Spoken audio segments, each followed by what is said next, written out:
Eleanor Roosevelt, do solemnly swear. I, Dwight D. Eisenhower, do solemnly swear. I, Barack Hussein Obama, do solemnly swear. That I will faithfully execute the office of President of the United States. The Constitution of the United States. The Constitution. The Constitution of the United States. So help me God. Thank you for joining me for this episode of Our Constitution in the News. I'm Mark David Smith. This report will be about a letter authored to Biden and signed by 6 state attorney generals. I use several internet articles for my base research and base outline in this report, and I'll list them for you at the end. And you can find the details of these references on the MessianicLambNetwork.com website. And now for my research on 6 state attorney generals write a letter to Biden asking him not to overstep his authority. Lord, we ask that our government leaders would be God-fearing and recognize that they are accountable to you for each decision and act. The Shimmy Show. West Virginia Attorney General Patrick Morrisey led a 6-state coalition writing that state attorney generals be vigilant in watching for and opposing federal outreach, especially when such action puts jobs and civil liberties at risk. According to the Attorney General's office, the letter is encouraging the newly sworn president, 1, to be mindful of the U.S. Constitution's separation of powers, and 2, the authority of sovereign states relative to that of the federal government.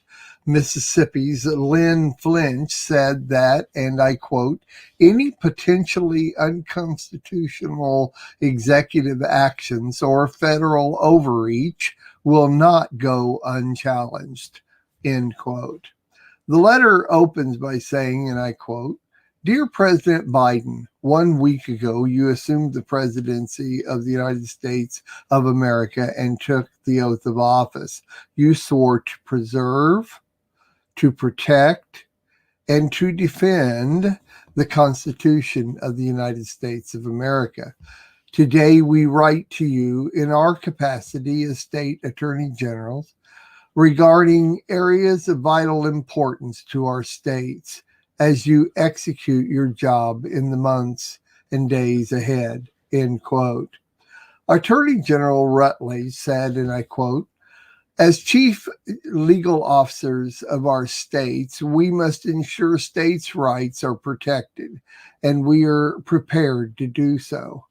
We are ready to utilize all available means to combat any potential federal overreach that we see, end quote.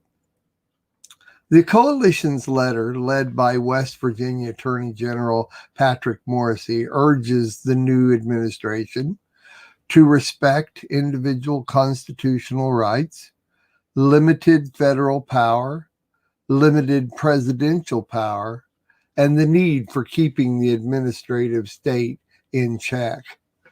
The attorneys general note particular concern for the constitutionally guaranteed rights to religious freedom and to keep and bear arms.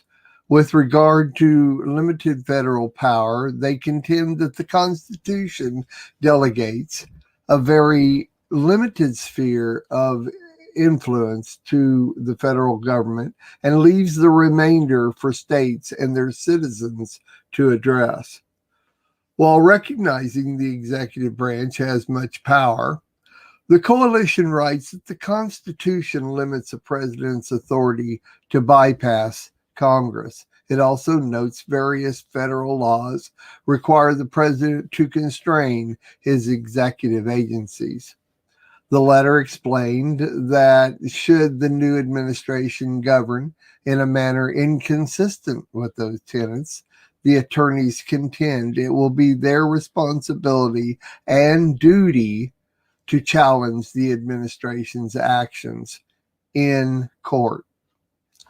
The letter went on to warn the president that any actions the president might take that exceed statutory authority, that are inconsistent with constitutional law, or that risk civil liberties could result in legal action brought by states attorney generals from West Virginia, Arkansas, Indiana, Mississippi, Montana, and Texas.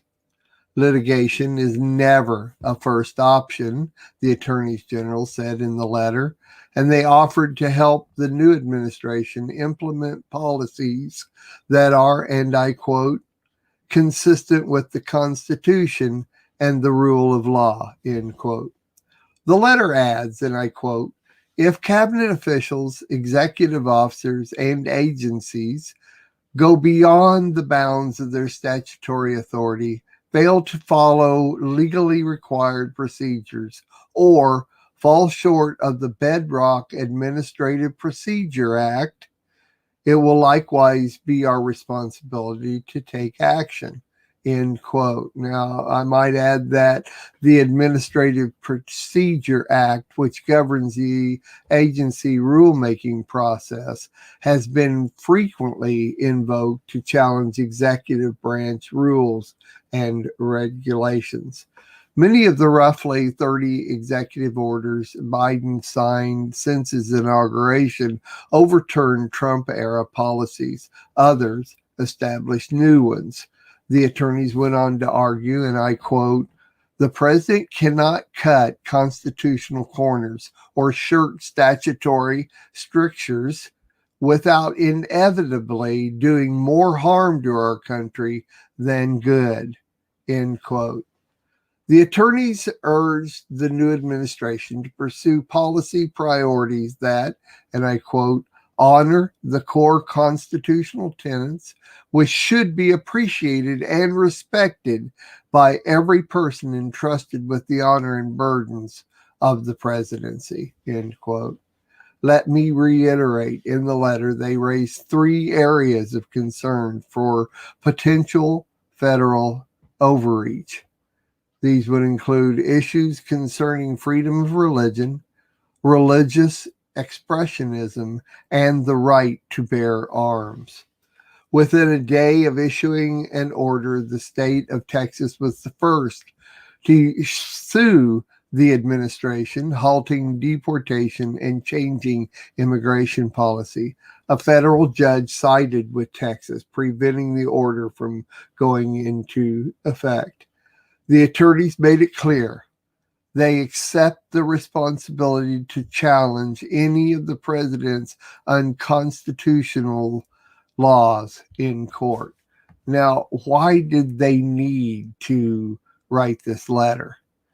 I'm sure because of the last 4 years and many things that President Trump, who I still consider is my president, had done many things that challenged the Constitution and challenged a lot of what other people believed. And they feel that to make sure that this presidency, which they're already questioning and challenging already, they want to make sure that he understands what this is all about and what the Constitution's about, and that they will hold him accountable. Interesting to me that any president should have to be addressed in this way and reminded of the constitutional laws, the things that could be overreached. It's just so hard for me to imagine that a president that is in office wouldn't already know these things. That's my opinion. Now, my main outline came from 3 online sources. They are Intercessors America, 12 WBOY, and the Center Square. You can find the full links to those on the Lamb Network website, messianic-lamb-network.com website, and find the Contemplating the Constitution webpage.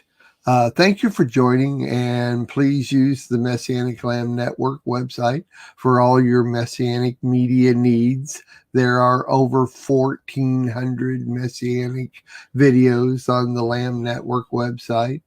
We like to say Messianic media for the Messianic lifestyle at www.messianiclambnetwork.com. Thank you for joining me for this episode of Our Constitution in the News. I'm Mark David Smith. We are richly blessed to bring you what we believe is the fullest, most diverse, yet up-to-date progressive teachings, discussion, and prayer programming you can find anywhere on this planet. Be sure to take the tour of the MessianicLambRadio.com website. I'm Susan Hugi, thanking you for joining us on the Messianic Lamb Video Network. Eleanor Roosevelt, do solemnly swear I, Dwight D. Eisenhower, do solemnly swear I, Barack Hussein Obama, do solemnly swear that I will faithfully execute the office of President of the United States. the Constitution of the United States. The Constitution of the United States. So help me God.